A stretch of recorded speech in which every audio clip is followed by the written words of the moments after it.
কর্তৃক আয়োজিত বাংলাদেশ জাতীয়তাবাদী দল বিএনপি কর্তৃক সম্মেলন ও কাউন্সিল। উক্ত কাউন্সিলে আজকে আমাদের মাঝে উপস্থিত আছেন সভাপতি, প্রধান অতিথি, প্রধান বক্তা, বিশেষ অতিথি ও বহুবিলচরি ইউনিয়নের সকল ওয়ার্ড থেকে আগত আমার বিএনপি পরিবারের সকল সদস্যবৃন্দ। আমি প্রথমেই আপনাদেরকে আমার প্রাণপ্রিয় সংগঠন বাংলাদেশ জাতীয়তাবাদী যুবদল বহুবিলচরি ইউনিয়ন যুবদলের পক্ষ থেকে সংগ্রামী শুভেচ্ছা ও অভিনন্দন। আজকে আপনারা জানেন এই ৯ নং ওয়ার্ড সম্মেলনে এই এত সুন্দর করে যারা আমাদের মাঝে এই অনুষ্ঠানটা উপহার দিয়েছেন, আমি তাদেরকে আবারও ধন্যবাদ জানাই। আসলে দুই একটা কথা না বললেই অনুষ্ঠান সুন্দর হয় না, আবার কিছু কিছু বেশি বললেই সবারই চোখে লাগে। তাই আমি বিশেষ কিছু না বলে আজকে দুই একটা কথা বলবো।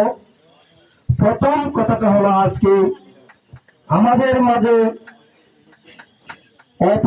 অপ্রীতিকর একটা ঘটনা ঘটেছে, আপনারা সকলেই জানেন। আমি আজকের এই ঘটনা বাদী বিবাদী সকলের প্রতি অনুরোধ করব, এখানে আমরা আমাদের যে সিনিয়র নেতৃবৃন্দরা আছেন, এই সামান্য জিনিসটা ওনারা আগামী দুদিন পরে বসে আফসার ভাই, আজকের প্রধান চেয়ারম্যান সাহেব, গিয়াস ভাই, কাশেম ভাই, আমি 5 জন মিলে এই জিনিসটা আমরা অবশ্যই শেষ করব। এইটা নিয়ে যদি অনুষ্ঠানের পরে কোনো ব্যক্তি কোনো প্রকার কোনো বিঘ্ন করার চেষ্টা করে, আমরা মনে করবো সেটা আমাদের দলের লোক নয়।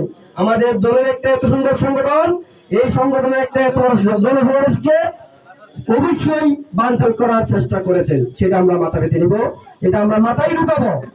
আমি আবার অনুরোধ করতেছি, সকলের পক্ষ থেকে আমি অনুরোধ করতেছি, আপনারা যাই যেতে হয়েছে সেটা সম্পূর্ণ বিবেচনা করব।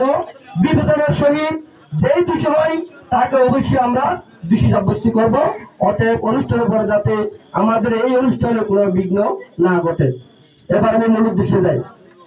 আসলে আমার সহযোদ্ধা সারাদিন একটা কথা বলেছেন, একটা মিটিং হয়েছে জামাত ইসলামিক একটা দল, এরা দাবি করে আমি জানি, তবে ইসলামের মধ্যে রাজনৈতিক পথে কিছু নয় সেটা আমি জানি।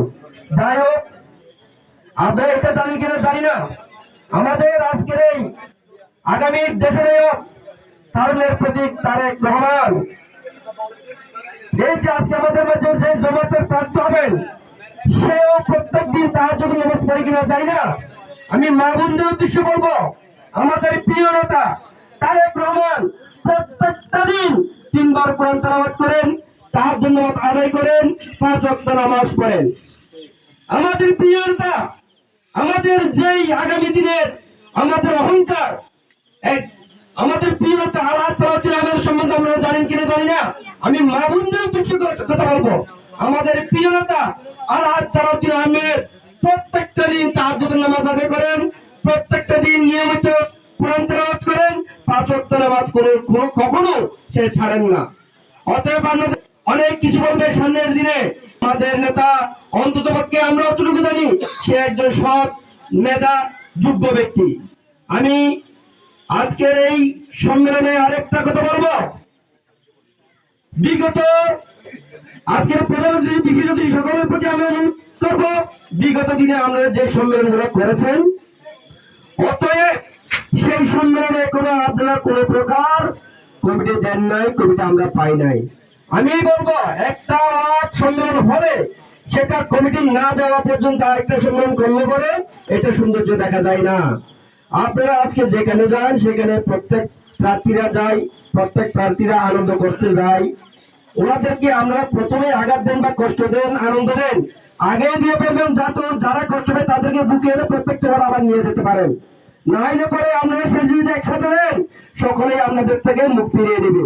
আমি এইটাই আবার বলতেছি, আপনারা যে ওয়ার্ডটা করবেন যদি প্রতিদ্বন্দ্বিতা থাকে সেই প্রতিদ্বন্দ্বিতাকে মিলে যেভাবে হোক আপনারা শেষ করে সেটা বিজ্ঞাপনের মাধ্যমে জানিয়ে দিবেন। আপনারা জমাট করে রাখবেন না, সেটা আপনাদের মাথায় থাকা দরকার। অন্যথায় অনেক রকম মন মালিন্যের থেকে যাবে। এটা হলো আসলে সংগঠনের একটা মূল নীতি। আমি আরেকটা কথা বলবো, যে কথাটা হলো আজকে এই ৯ নম্বরের যে সম্মেলনটা, আমি খুবই খুশি, খুবই আনন্দিত।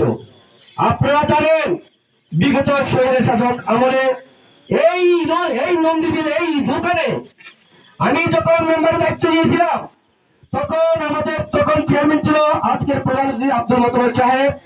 সামান্য একটা লেফটেন্যান্টের বিষয় নিয়ে আমার বরাদ্দ ছিল না, বরাদ্দ ছিল চেয়ারম্যান সাহেবের। আমার বরাদ্দ আমি সকল গরিব গণ্য মেহনত মানুষকে বরাদ্দ দিয়ে দিয়েছিলাম। আমি নিজের বোনকে দিনাই বিদায়, আমার নিজের বোন গরিব ছিল, চেয়ারম্যান থেকে একটা লেফটেন্যান্ট সে নিয়েছিল। ওই লেফটেন্যান্ট নেওয়াতে এখানকার আওয়ামী লীগের নেতা জাবরকে বলে এই নন্দীবিলে আফসার ভাই রাজশাহী 200 লোক আনছিল আমাকে নেওয়ার জন্য। সেদিন আফসার ভাই একমাত্র এখানে আসছিল, আপনারা জানেন কিনা জানি না। আমি অনেক কষ্ট করছি এদের জন্য। এই দুটার রাজশাহী আজকে মেলায় কেন উপস্থিত আছে সকল জানেন। এই জাবর বলছিল ওই কুত্তা বাচ্চারা ধরে নিয়ে আস, ওকে আমি জবাই করে দিব। এরপরে আমি পিছপা হই নাই, আমি সে একজন সালাউদ্দিন ভাইয়ের সৈনিক, সাহসী সৈনিক। আমি এই সালাউদ্দিন ভাই থেকে শিক্ষা নিয়েছি। আপনারা জানেন কিনা জানি না, চৌধুরী উপজেলায় যখন আমাদের প্রিয় নেতা তারেক রহমান আগমন উপলক্ষে বিএনপির অফিস উদ্বোধন করতে যায়, সালাউদ্দিন সাহেব আমাদের উপর সভাপতি ছিলেন ওই অফিসে। সালাউদ্দিনকে এই পুলিশ সাইডি বাইকটা যাবর ওপেন গুলি করে বুকের সামনে একটা ওয়াল ছিল, ঠিক মাগরিবের পর ওয়ালে 10-20টা গুলিও লেগে টাস আগুন দেখছি। তৎকালীন আমাদের সালাউদ্দিন সাহেব বক্তব্য ছিল, সে বলছিল হে জনগণ, আপনি কেউ জানেন না, আপনাদের মাঝে আমি এখনো দাঁড়িয়ে আছি, গুলি হয় আগে আমাদের স্পিকার না ছেড়ে বক্তব্য চালিয়ে গেছেন। আপনারা জানেন আমি সেই সাহস দেখে সন্তান, আমরা সেই সাহস দেখেছি। আমরা কখনো কারো আওয়ামী লীগের কাছে নত হই নাই, হব না, হতে চেষ্টা করবো না। এটা আমার সাফ কথা। আমরা ছোটবেলা থেকে এই রাজনীতি ধরে, এই রাজনীতি ছাত্র দল থেকে শুরু করে, আমি চকের পৌরসভা ছাত্র দল থেকে শুরু করে বইটি যুব দলের সদস্য হিসেবে জয়েন হই। জয়েন থেকে ওয়ার্ড সেক্রেটারি, ওয়ার্ড থেকে ইউনিয়ন জয়েন্ট সেক্রেটারি, ইউনিয়ন থেকে 4বারের উপজেলা ইউনিয়ন যুব দলের সভাপতি, 3বারের আহ্বায়ক, বর্তমান বিগত সাবেক কমিটির উপজেলা যুব দলের সহসভাপতি। অতএব আমি এই পদ চাই না, আমাদের এই পদের কোনো দরকার নাই যদি আমাদের এই বিএনপি সরকার গঠন নাই করতে পারে। আমরা কেন লোভে করবো, আমরা কেন পদ পদবি চাইবো?